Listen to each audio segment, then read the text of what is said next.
नमस्कार दोस्तों, आप देख रहे हो नया सफर और मैं मोनिका त्रिपाठी।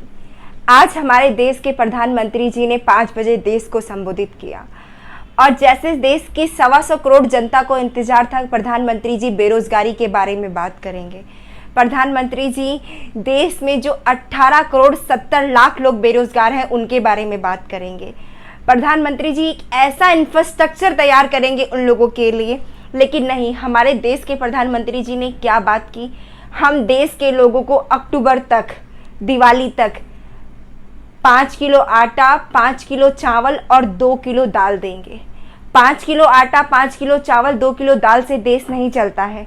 देश के लोगों को रोजगार चाहिए। कोरोना काल में कितनी कंपनियां बंद हो चुकी हैं, कितने व्यापारी सड़क पे आ चुके हैं, उनके लिए कोई बेरोजगारी भत्ता आपने निकाला है? नहीं। हमारे देश के प्रधानमंत्री जी ने दूसरी बात कही कि जब 2014 में से पहले जब हमारी सरकार नहीं थी तब लोगों को वैक्सीन लगाने में कितनी दिक्कतें होती थी।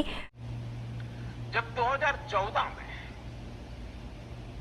देशवासियों ने हमें सेवा का अवसर दिया तो भारत में वैक्सीनेशन का कवरेज 2014 में भारत में वैक्सीनेशन का कवरेज सिर्फ 60% के आसपास था। 60। तो मोदी जी, मैं आपसे बोलना चाहती हूँ, हमें पहले वाली सरकार पे तो विश्वास ही नहीं था, इसीलिए हमने आपको प्रधानमंत्री बनाया है। तो आप तुलना अपनी पहले वाली सरकार से मत कीजिएगा, कांग्रेस से अपनी तुलना मत कीजिए। हमको अब अपनी तुलना चाइना से करनी है। हमको अपनी जो तुलना करनी है वो बांग्लादेश से करनी है। कोरोना बांग्लादेश में भी आया लेकिन उनकी जीडीपी ग्रोथ नहीं डगमगाई। जीडीपी ग्रोथ किसकी डगमगाई? हमारे देश की। बेरोजगार कौन हुआ? हमारा देश। तो आप कांग्रेस को तो मत लीजिए।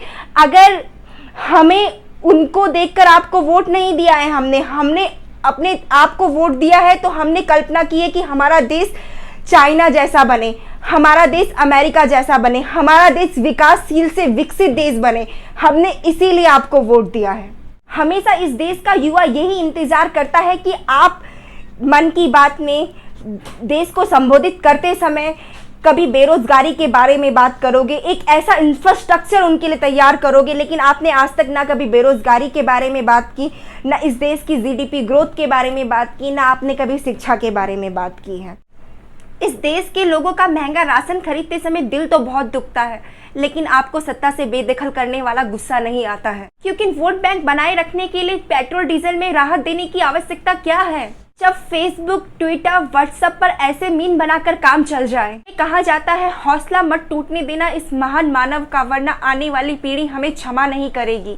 इन्हीं महामानव की अगुवाई में यूएन की एसडीजी रिपोर्ट, विकास लक्ष्य हासिल करने की रिपोर्ट में भारत 193 देशों की लिस्ट में 2 स्थान खिसककर 117वें नंबर पर पहुंच गया है और नेपाल, श्रीलंका, भूटान, बांग्लादेश जैसे देश भी हमसे आगे हो गए हैं।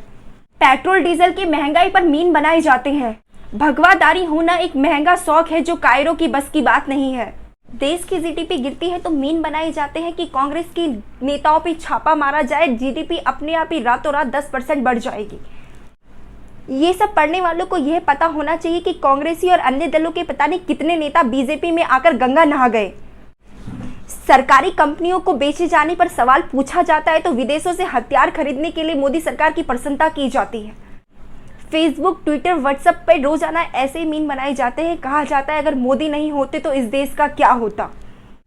हो सकता है कि पीएम मोदी के बहुत सारे समर्थक ये भी सोचते हैं कि अगर मोदी सरकार नहीं होती, कांग्रेस होती, तो यही पेट्रोल डीजल का दाम जो 107 रुपए है वो 200 रुपए चला जाता। सोशल मीडिया की भ्रम की दुनिया में उन्हें ये याद नहीं रहता है कि जो पेट्रोल डीजल में जो टैक्स लगता था वो कांग्रेस सरकार के टाइम पे कितना था और मोदी सरकार के टाइम पे कितना गुना बढ़ा दिया गया है। ऐसे में जब सोशल मीडिया में मीम बनाकर ही काम चल जाता है तो सरकारी खर्चों के लिए जनता की कमर तोड़ने से डर काहे का। तो मेरा ये वीडियो अच्छा लगे तो प्लीज़ लाइक कीजिएगा, शेयर कीजिए और मेरे चैनल को सब्सक्राइब कीजिएगा। जय हिंद, जय भारत।